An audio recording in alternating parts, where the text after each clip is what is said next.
আরও নামল তাপমাত্রা।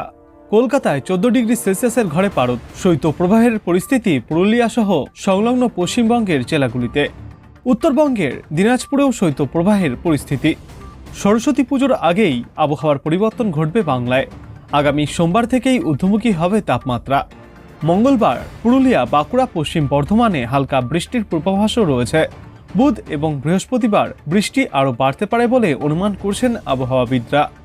সিস্টেম সম্পর্কে বলা হয়েছে, শুধুমাত্র উত্তর পশ্চিম উত্তরপ্রদেশে একটি ঘূর্ণাবর্ত রয়েছে, বাকি আর কোনো সিস্টেম আপাতত নেই। দক্ষিণবঙ্গের জন্য পূর্বাভাসে বলা হয়েছে, পুরুলিয়া ও পশ্চিমের জেলাগুলিতে আজও শৈত্যপ্রবাহের পরিস্থিতি থাকবে। আগামীকাল থেকে তাপমাত্রা ধীরে ধীরে বাড়বে। তারপর বুধবারের মধ্যে তাপমাত্রা 3 থেকে 4 ডিগ্রি সেলসিয়াস পর্যন্ত বাড়তে পারে বলে অনুমান করছেন বিশেষজ্ঞরা। তবে আজ তাপমাত্রা আরও কিছুটা কমল। কলকাতায় 14 ডিগ্রি সেলসিয়াসের ঘরে সর্বনিম্ন তাপমাত্রা। সর্বনিম্ন তাপমাত্রা বর্তমানে স্বাভাবিকের চেয়ে প্রায় 2 থেকে 3 ডিগ্রি সেলসিয়াস কমে গিয়েছে গাঙ্গেয় পশ্চিমবঙ্গে। সপ্তাহের শেষে জমিয়ে শীতের আমেজ থাকবে সকাল এবং সন্ধ্যায়। অন্যদিকে আজ থেকে আগামীকাল পর্যন্ত শীতের আমেজ থাকলেও আগামী সোমবার থেকে ফের বাড়বে তাপমাত্রা। মঙ্গলবার থেকে আবারও মেঘলা আকাশের সম্ভাবনা বিহার ও ঝাড়খণ্ড সংলগ্ন জেলাগুলিতে। মঙ্গলবার ও বুধবার হালকা বৃষ্টির সামান্য সম্ভাবনা রয়েছে। মঙ্গলবার বৃষ্টির সম্ভাবনা থাকছে পুরুলিয়া, বাঁকুড়া এবং পশ্চিম বর্ধমানে। মেঘলা আকাশের সঙ্গে হালকা বৃষ্টির সামান্য সম্ভাবনাও রয়েছে। বুধ এবং বৃহস্পতিবার বৃষ্টির পরিমাণ কিছুটা বাড়বে দক্ষিণবঙ্গে। উত্তরবঙ্গের জন্য বলা হয়েছে, উত্তরবঙ্গের দিনাজপুরের শৈত্যপ্রবাহের মতো পরিস্থিতি থাকবে। দার্জিলিংয়ে হালকা বৃষ্টির সম্ভাবনা। উত্তরবঙ্গের বাকি জেলাগুলিতে বিক্ষিপ্তভাবে কুয়াশা থাকবে। আগামী 4 থেকে 5 দিনের শুষ্ক আবহাওয়াই বজায় থাকবে উত্তরবঙ্গে। অন্যদিকে কুয়াশার দাপট বেশি হওয়ার সম্ভাবনা জলপাইগুড়ি ও উত্তর দক্ষিণ দিনাজপুর এবং মালদা জেলাতে। বিশেষ করে মালদা ও 2 দিনাজপুরে ঘন কুয়াশার সতর্কবার্তা জারি করা হয়েছে। বিহারে শৈত্যপ্রবাহ ও ঘন কুয়াশার দাপট থাকবে।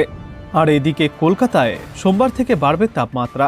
সরস্বতী পুজোয় ফের 20 ডিগ্রি সেলসিয়াসের আশেপাশে থাকবে তাপমাত্রার পারদ। তবে আজ এবং আগামীকাল আরও তাপমাত্রার পারদ কমে 15 ডিগ্রি সেলসিয়াসের আশেপাশেই থাকবে সর্বনিম্ন তাপমাত্রা। অর্থাৎ আগামী 24 থেকে 48 ঘন্টা থাকবে এই শীতের আমেজ। স্বাভাবিকের চেয়ে প্রায় 3 ডিগ্রি সেলসিয়াস নিচেই থাকবে তাপমাত্রার পারদ।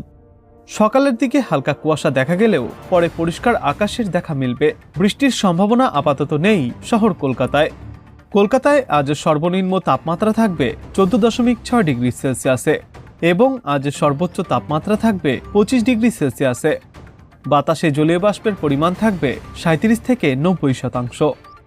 আজ বাংলার পাশাপাশি অন্যান্য রাজ্য সম্পর্কে বলা হয়েছে, উড়িষ্যাতে বৃষ্টিপাত হতে পারে আগামী সোমবার পর্যন্ত। আগামী সপ্তাহে বৃষ্টির সম্ভাবনা রয়েছে পূর্ব ও মধ্য ভারতের রাজ্যগুলিতে। শনিবার থেকে বুধবার পর্যন্ত বৃষ্টির সম্ভাবনা রয়েছে মধ্যপ্রদেশ, বিদর্ভ এবং ছত্তিশগড়ে।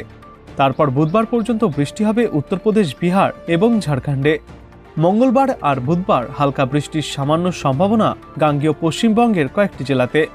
আর অন্যদিকে দক্ষিণ ভারতের রাজ্য কেরালা, মাহে, তামিলনাড়ু, পুদুচেরি এবং করাইকালে হালকা থেকে মাঝারি বৃষ্টিপাত চলবে আগামী বুধবার পর্যন্ত। তো এই মুহূর্তে আপনি কোথা থেকে দেখছেন আমাদের এই আবহাওয়ার পূর্বাভাস এবং সেখানে কেমন রয়েছে আবহাওয়া, অবশ্যই কমেন্ট করে জানাবেন। ভিডিওটায় একটা লাইক করবেন আর পরবর্তীতে এমনই গুরুত্বপূর্ণ খবরগুলিকে সবার আগে দেখতে চ্যানেলটাকে সাবস্ক্রাইব করবেন। ধন্যবাদ।